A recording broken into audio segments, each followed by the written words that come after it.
सत्यनारायण व्रत कथा का पहला अध्याय। एक समय की बात है, नैशिरण्य तीर्थ में शौनिक आदि 88,000 ऋषियों ने श्री सूत जी से पूछा, हे प्रभु, इस कलियुग में वेद विद्या रहित मनुष्यों को प्रभु भक्ति किस प्रकार मिल सकती है तथा उनका उद्धार कैसे होगा?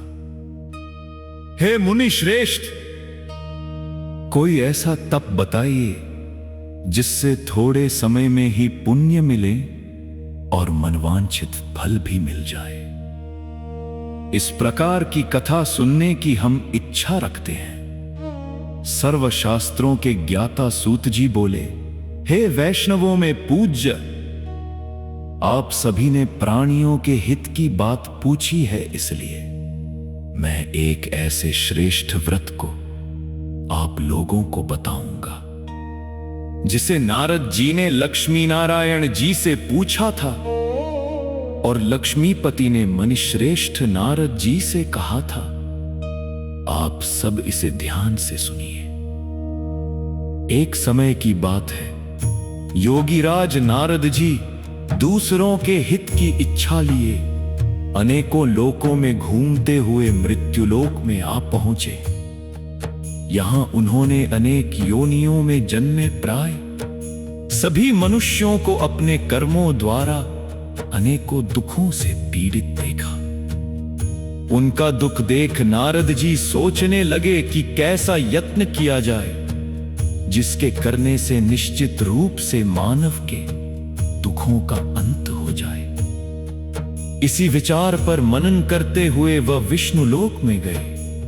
वहां वह देवों के ईश नारायण की स्तुति करने लगे, जिनके हाथों में शंख चक्र गदा और पद्म थे, गले में वरमाला पहने हुए थे।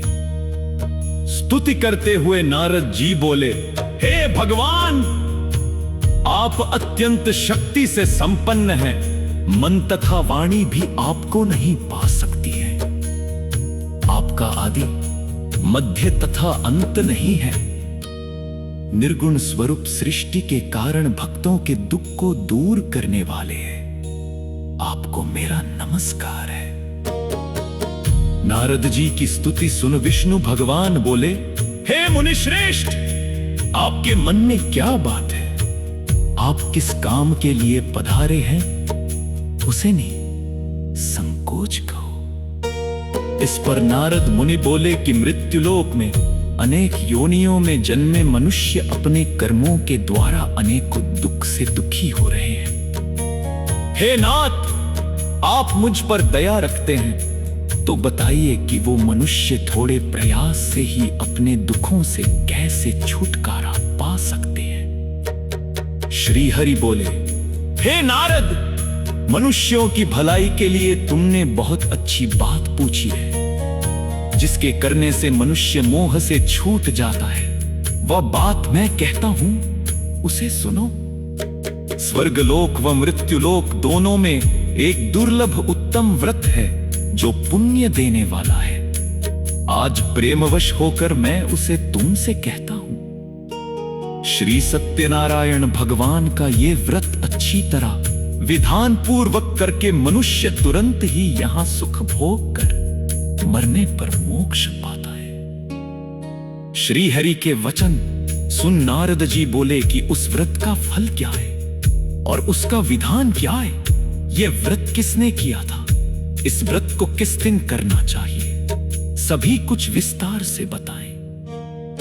नारद की बात सुनकर श्री हरि बोले, दुख व शोक को दूर करने वाला, ये सभी स्थानों पर विजय दिलाने वाला है। मानव को भक्ति व श्रद्धा के साथ शाम को श्री सत्यनारायण की पूजा धर्म परायण होकर ब्राह्मणों व पंथों के साथ करनी चाहिए। भक्ति भाव से ही नैवेद्य, केले का फल, घी, दूध और गेहूं का आटा सवाया ले। गेहूं के स्थान पर साठी का आटा, शक्कर तथा गुड़ लेकर वह सभी भक्षण योग्य पदार्थों को मिलाकर भगवान का भोग लगाएं। ब्राह्मणों सहित बंधु बांधवों को भी भोजन कराएं। उसके बाद स्वयं भोजन करें, भजन कीर्तन के साथ भगवान की भक्ति में लीन हो जाएं। इस तरह से सत्यनारायण भगवान का यह व्रत करने पर मनुष्य की सारी इच्छाएं निश्चित रूप